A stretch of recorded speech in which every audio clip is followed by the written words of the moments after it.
Bro, I can tell you from personal experience, after being so unhappy and frustrated with myself for years, that nothing changed until I went complete monk mode. I cut off all my distractions and focused intensely on self-improvement. I had to replace my bad habits like smoking, drinking, playing video games all day, watching porn, whatever it is, with good habits like reading, meditation, working out, in order for me to see any real progress. Now in this video, I'm gonna break down the 4 simple steps that you could take yourself to go monk mode. So the first step of monk mode is focusing on your body.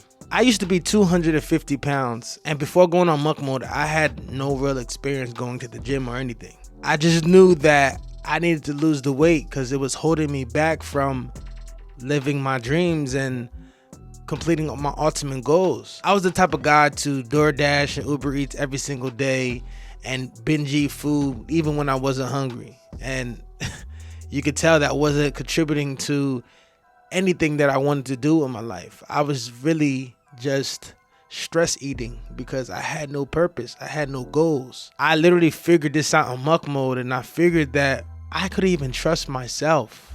I felt like an imposter because I knew I couldn't be consistent. I've tried to diet before. I've tried to work out before, and each time I literally would quit or just make an excuse for myself. But this time was going to be different. I made a pact. I signed a contract within myself that I was going to work out every single day, and I was going to change my diet no matter how big or small, and I was going to stick by that no matter what. Now what I did, I started off just walking every day. I just wanted to be active. I said, listen, I'm just gonna get 30 minutes of physical activity no matter what it is. I would either walk or I just go to the basketball court and play basketball, things that I was doing for fun. You don't have to go to the gym. You don't have to stress yourself. If your body's not used to it, you actually might end up getting hurt if you just try to throw yourself in the fire. You have to focus on just being consistent. Now, that's why focusing on your bodies first, because now you can actually get that real life progress. Now, as you start to work out, your hormones are starting to activate. Your testosterone, your dopamine receptors start to activate, and you start feeling better throughout the day. There's so many cognitive benefits to actually doing physical activity that follows you throughout your day. I used to be so miserable and depressed, but after I just got a little bit of physical activity throughout my day, I would notice that I would be more focused, I would be more motivated, I'll be more driven because I actually won that day. So after I started working out and I started to just get on some type of regimen every single day, I started trusting myself that I was going to do it. I started focusing on what I was putting into my body. I couldn't just order DoorDash every day. I couldn't be eating these greasy foods, because then I would be, 1, destroying all the progress I made during the day, but 2, what you ingest into your body defines who you are. So if I'm eating McDonald's and all these greasy foods every single day, how is that food going to actually fuel me? These are things that I'm thinking about, and I would start to actually be aware of this while I was actually eating this food. It was like something clicked in my mind. I would work out. Yes, I would work out, and I'll still have my bad eating habits. But then I would take note of how I felt after eating it. And if I felt my body just wanted to go to sleep, or if I felt unmotivated, or if I felt, kind of sad, or just if I had brain fog, I would realize that it wasn't me. It was what I was putting into my body. So I started off small, and I made little changes to my diet. I cut out sodas. I cut out certain sugars. I cut out certain snacks little by little. But eventually I went on a full diet where I started meal prepping, and I started seeing myself waking up earlier, going to sleep earlier, and just being more driven and productive, all because I focused on what I put into my body. Now I challenge you to just do daily activity for 30 minutes every single day. It doesn't have to be crazy. It doesn't have to be super hard. You just have to get up and burn some calories, bro. Get a Fitbit watch. Get one of those watches that count your calories. There's Whoops, there's Apple Watches, whatever you get, just get one Just start walking every day, count your steps. After that, I challenge you to cut something out of your diet. It might be sodas, it might be snacks. I don't care if it's gummy bears. Like, it could be one thing. But if you do that consistently and just start progressing from there, it all adds up. Step 2 is focusing on your mind. Building that mental resilience and sharpening your focus is crucial. I found that when I focused on my body, it was very easy to just tell myself not to go to the gym. It was very easy to make negotiations with myself. And I figured that my brain didn't know better. I couldn't be that hard on myself because this is how I live my life every single day prior to that. So I made sure that I had to focus on getting my mind together. Let me tell you about a few ways that you can do this. My biggest way was I started reading. And I know it just sounds very, I guess you could say, surface level, but it's not. Bro, reading changes the game for you, bruh. I start every single day reading 10 pages minimum of a book.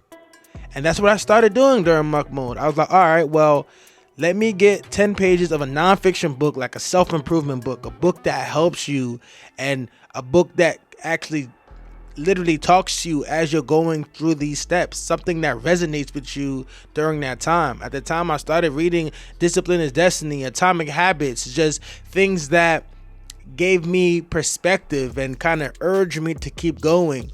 And as I'm reading, I'm starting my day with just high level activity and my brain is being activated. So throughout my day, I'm kind of referring back to those books. I'm going back to those chapters and I'm developing a sense of integrity because I know that I'm essentially coaching myself through the process by picking up these books. Now, another thing that I did was journaled every day.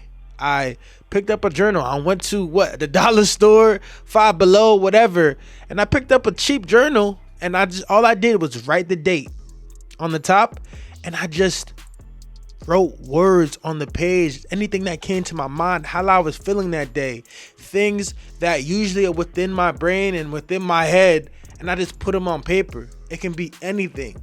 But I had to reflect on my day, how it went the day before, the night before, how I'm feeling at that moment. Putting it on paper just changes the game because now you don't have to keep these things locked up inside. You can actually reflect and go back to these pages and read them and see where you once were.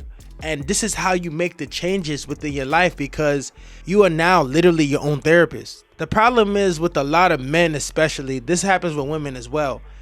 We don't like to talk about our emotions. Oh yeah, we're too manly, we're too tough.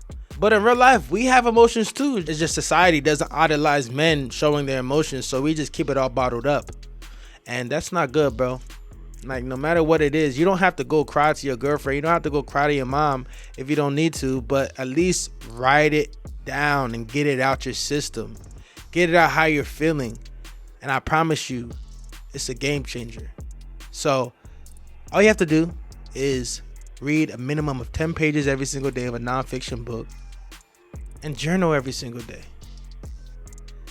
It's so easy. It's so simple. This can all be done. Everything that I'm going through, all these steps literally can be done within the first hour or two of your day. And then you keep it moving. But these are all wins. You're going to win every single day. And you're going to prove to yourself that you're that guy. You're a man of your word and you're that person that you think you are. Step 3 is focusing on your spirit.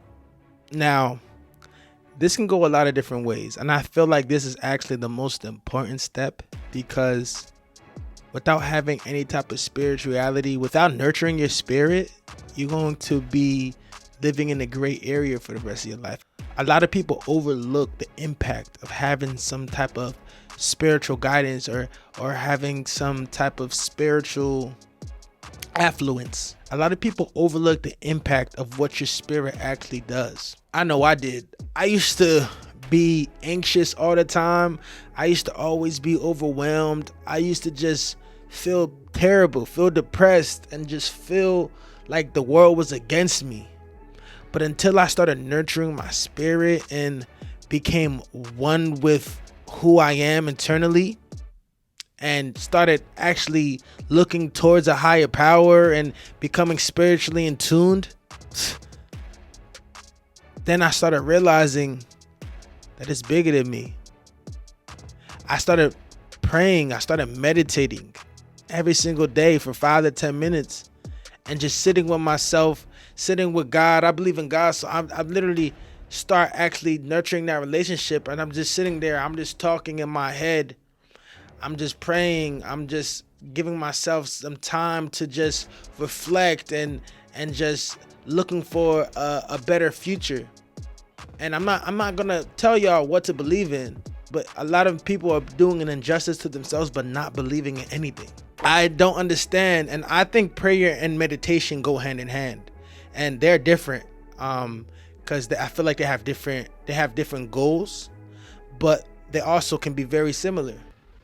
So whether you want to pray, which I do, and I also meditate, but one or the other, you need to sit down with yourself, no distractions, for 5 to 10 minutes, whether you're just listening to yourself breathe, visualizing a better future, visualizing your ultimate self, or you're having a conversation with God and just asking for blessings and just thanking him and showing your gratitude and just giving yourself room to hope and have faith in something bigger than who you are. And that's the problem with a lot of us. We're very narcissistic. It's I. It's all about me, but it's really not. But when you take yourself and you separate your ego from your actual being and you put yourself on the outside, you start looking at the world completely different. And so everything that you're going through, all the anxiety, all the frustrations, if you're overwhelmed, none of that matters, because you start understanding that that feeling that you're going through right now is temporary. Life goes on. You just have to find a solution and keep it moving. And if you have faith, if you believe in something higher, if you sit with yourself and you've seen yourself from the outside in, you know that there's bigger things that are coming. So the way that you nurture your spirit is literally sit down, meditate for 5 to 10 minutes, pray, do what you have to do. I started reading the Bible. For those of you who or have practiced any religion, I started actively reading the Bible and just putting myself in that position to learn more. I'm not going to opt out of things that I'm not too familiar on. So what I'm going to do is put myself in a place where I can grow and nurture myself spiritually even more. And eventually I can live my life the way that God wants me to. Saying that to say, this is the most important step, bro. Nurture your spirit, bro, because it's only going to help you in the end. Now, step 4 is connection. By connecting your mind, your body, and your spirit, you will now be on the path to becoming the best version of yourself. You see, by focusing on them, you are essentially aligning them so that you can fulfill your ultimate purpose. I believe wholeheartedly that everyone on this earth has a purpose that they need to live, but they don't know what their purpose is because they're not focused at all on improving themselves first. How can you know what you're destined to be here for if you're not operating at peak performance? If you're not putting that energy into making yourself better, how can you do better for other people? How can you take care of your family? How can you literally live the dream lifestyle if you don't deserve it? Think about that. Also, connection deals with networking and building with people that are within your tribe, people who relate to you, people who are going through the same thing. You got to think about who you have around you. Your inner circle is so important.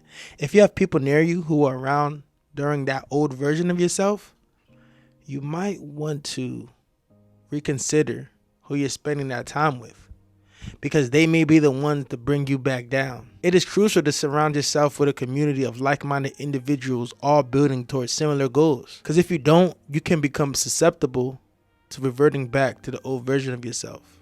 And I know you don't want that. So by focusing on your body, on working out and eating right every single day, and by focusing your mind by reading and journaling, and focusing on your spirit by praying and meditating, you do this for a season, for a period of time, daily and consistently, I promise you, your life will transform before your eyes. So if you're looking for a little bit more structure and a community, I just dropped a free 30-day monk mode challenge where like-minded individuals like yourself all go on a journey just for 30 days to start, where we all become aware, we all become consistent, we all focus on aligning our body, our mind, and our spirit, and focus on those daily habits, replacing bad habits with good habits to become our ultimate selves. And this is a process. You're literally going to be signing a contract within yourself to reach your ultimate potential. If that's something that you're interested in, just click the link in the description and join the community, yo. I suggest, whether you do it by yourself, whether you just take notes on this, whether you do this later in life, I just wanted to put this out there and make it available and put a challenge out there, because I know it's not easy to do this by yourself. And I wish I had other people to do this with when I did monk mode. So that's the difference. I understood where my flaws were. When I was in monk mode, I was in super isolation, and I wish I had someone to talk to about this type of stuff. I wish when I did have my failures, because I'm not going to say that I went to the gym every day. I'm not going to say I meditated every day. Most days I tried to. I failed too. I had some failures, but if I had someone to talk about why I failed, what triggered me to fail, and I kept moving, I may have been developing at an even faster pace. So I say that to say, whether you join the monk mode challenge or not, I'm rooting for you, bro. I just want you to be the best version of yourself. I want you to believe in you, because you have the power to be great. So if you're looking for more information on exactly how to go monk mode, just hit this playlist here, and I have a bunch of videos explaining. Just remember, if you do what you always did, you'll get what you always got. Stay unstoppable.